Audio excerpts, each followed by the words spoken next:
La carta a los Colosenses es la carta que nos toca leer en este tiempo. Esto es parte de las cartas que Pablo escribe. En el primer versículo de esta carta dice de la siguiente manera: Pablo, apóstol de Jesucristo por la voluntad de Dios, y el hermano Timoteo. Es decir, Pablo está escribiendo esta carta juntamente con Timoteo y algunos colaboradores que tenía ahí en la prisión. Versículo 2 dice: a los santos y fieles hermanos en Cristo que están en Colosas. Es decir, va dirigido a los que están en Colosas. Esta carta fue escrita entre los años 60 y 62. La carta a los Colosenses es una de las 4 cartas escritas desde la prisión en Roma. Pablo se encontraba preso y Timoteo y otros colaboradores le acompañaban. Es el libro número 12 del Nuevo Testamento, con 4 capítulos y 95 versículos. Esta es una carta que Pablo le escribe a una iglesia a la cual él no ha visitado. Se considera lo siguiente: estando en Éfeso compartiendo el evangelio y teniendo un ministerio muy fructífero y un buen tiempo en la predicación del evangelio, algunos visitantes de Colosa vinieron ahí. Se cree esto porque solamente había 160 kilómetros de distancia entre Éfeso y Colosas. Estos hombres que vienen a Éfeso conocen a Jesucristo por boca de Pablo, rinden sus vidas a Jesús y van a Colosas a fundar una iglesia, entre ellos Filemón y Epafras.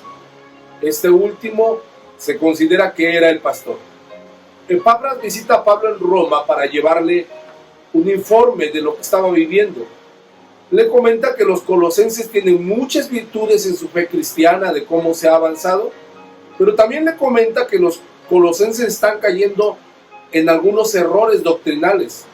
Ellos creían que eran mejores que otras personas debido a que observaban ciertas ordenanzas externas, se negaban a ciertos deseos físicos y adoraban a los ángeles.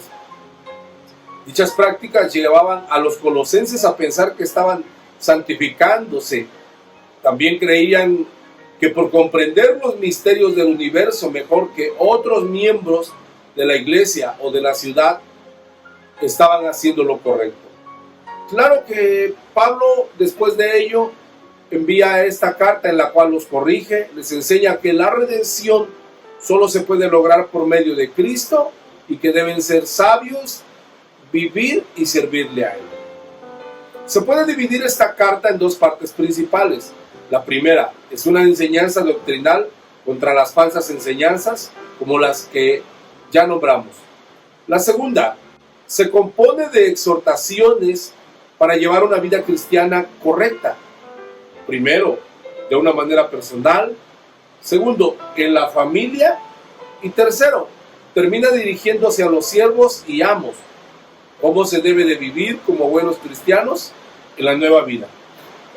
Esta es la carta con más reconocimiento y alabanza a Cristo. Me llama a mí mucho la atención en el capítulo 1, hay un poema completamente. En el capítulo 1 y en el versículo número 12.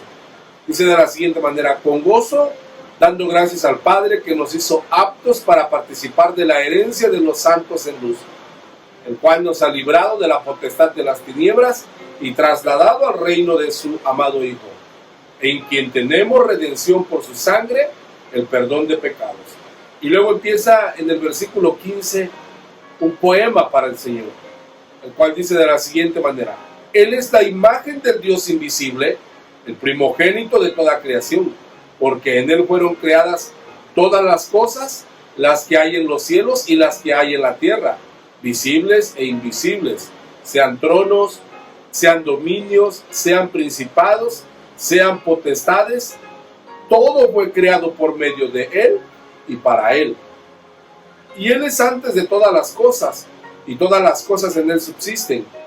Y Él es la cabeza del cuerpo, que es la iglesia, el que es el principio, el primogénito de entre los muertos, para que en todo tenga la preeminencia, por cuanto agradó al Padre que en Él habitase toda plenitud, y por medio de Él reconciliar consigo todas las cosas, así las que están en la tierra como las que están en los cielos, haciendo la paz mediante la sangre de su cruz. Qué maravilloso poema para nuestro Señor.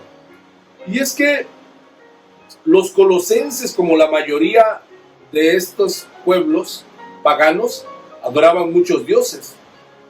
Y ellos decían o creían que Jesús era una deidad más, a quien podían ellos adorar y seguir adorando a los demás. De ahí que Pablo escribe en más de una ocasión quién es Jesús. Pablo también les declara la supremacía de Cristo en todas las cosas, ya sea de creación o de redención. En el capítulo 2 y versículo 8 dice de la siguiente manera, en estos versículos: mirad que nadie os engañe por medio de filosofías y huecas sutilezas, según las tradiciones de los hombres, conforme a los rudimentos del mundo y no según Cristo. Porque en él habita corporalmente toda la plenitud de la deidad. Mira qué profundidad lo que escribe Pablo aquí. Y ustedes están completos en él, que es la cabeza de todo principado y potestad.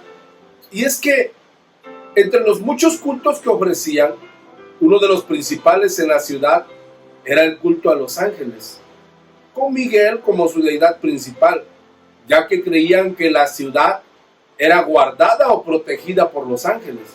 De ahí que Pablo escribe en el capítulo 2 y versículo 18: así que no dejen que nadie los condene, y menos esa gente que adora a los ángeles y que aparenta ser humilde.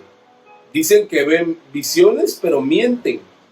Sus pensamientos los llenan de orgullo, pero solo piensan cosas malas. El creer en otros dioses siempre les dejaba con limitaciones de temor. Ellos tenían temor a los poderes espirituales o a los poderes de las tinieblas.